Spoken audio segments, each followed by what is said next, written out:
É assim, você toma um remédio para o coração, ele ataca o seu estômago. Só que agora você vai no médico do estômago. Ele vai te dar um remédio para o estômago que vai atacar o fígado. Aí você vai no médico de fígado. Ele vai te dar um remédio para o fígado que vai atacar a sua cabeça. Aí você chega em mim, tomando 6 remédios. Você já não sabe qual é a sua doença mais. Olha, para você não lembrar que você tem algum problema cardíaco, você deve ter Alzheimer.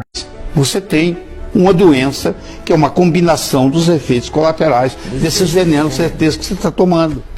Tá, mas e o primeiro remédio para o coração que o cara começou a tomar? Será que não é essa doença do cara? E a maior causa de morte do mundo é por problema cardíaco. E não é por pouco, assim, tipo, câncer mata um pouquinho menos coração. Não, coração mata praticamente o dobro que câncer. Então acho que é uma troca boa, né? Tomar uns 3, 4 remédios pra você não estar morto. Tá bom?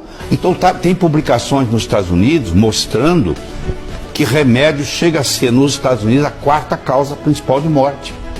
A primeira é coração, a segunda é câncer, a terceira doença autoimune, doenças autoimunes, e a 4ª é medicamentos. Então você concorda comigo? A primeira causa de morte é coração. Por que você não vai tomar um remédio para coração? Ele deve estar falando dessa publicação aqui, mas provavelmente ele só leu o título. A própria publicação fala que o maior problema disso é a forma que o remédio é tomado, não o remédio em si.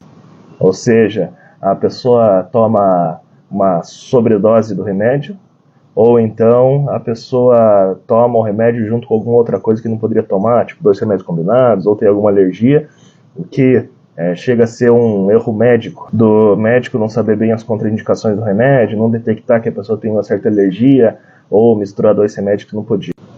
E lá nos Estados Unidos também tem um problema muito grande, que é a tal da automedicação, né? A gente tem aqui também, mas lá é pior.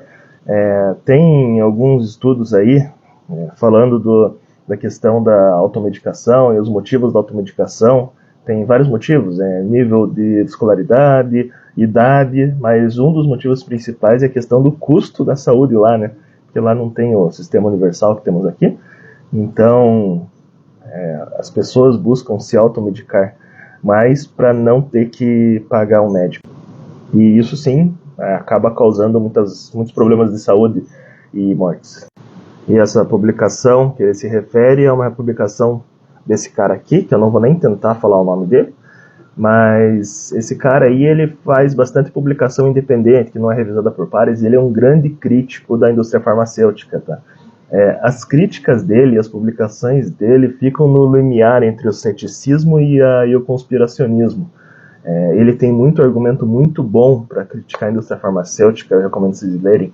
É sensacional como ele expõe algumas práticas de ética duvidosas ou mesmo criminosas, mas por outro lado ele entra em umas teorias de conspiração também, como, por exemplo, que Covid foi criado em um laboratório lá na China, numa conspiração financiada tanto pelo governo chinês quanto pelo governo americano, que não faz muito sentido e que a evidência científica não vai muito para esse caminho. Mas tem coisa boa que dá para pescar desse cara aí.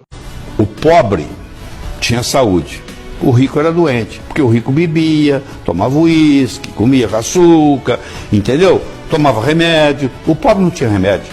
Aí veio o sistema que agora o remédio é de graça pelo SUS. E agora adoeceu o pobre. Agora o pobre não tem dinheiro, não tem saúde. Quê? Acho que em nenhum momento da história da humanidade essa inversão aconteceu de que o pobre tinha mais saúde que o rico. Esse negócio aqui é chamado curva Preston, e ele mostra a relação entre a renda e a saúde. Pessoas de muita baixa renda, elas têm uma expectativa de vida aí muito mais baixa, por motivos óbvios, né? Falta de acesso a medicamento, falta de acesso a tratamento médico e falta de infraestrutura sanitária. E a gente pode ver também por região, as regiões mais desenvolvidas e mais ricas do país, a expectativa de vida é maior. Isso aí é justamente por causa da questão de acesso a medicamento e acesso a tratamento. E o SUS, apesar de ter muitos problemas aí, ele foi fenomenal no aumento da expectativa de vida do brasileiro desde 1990, quando ele foi implantado. Um médico falando esse tipo de burrice aí, um médico sendo contra a existência do SUS e o acesso a tratamento médico para pobre, é um enorme desserviço para a sociedade. E se gostou desse conteúdo, segue a gente para mais.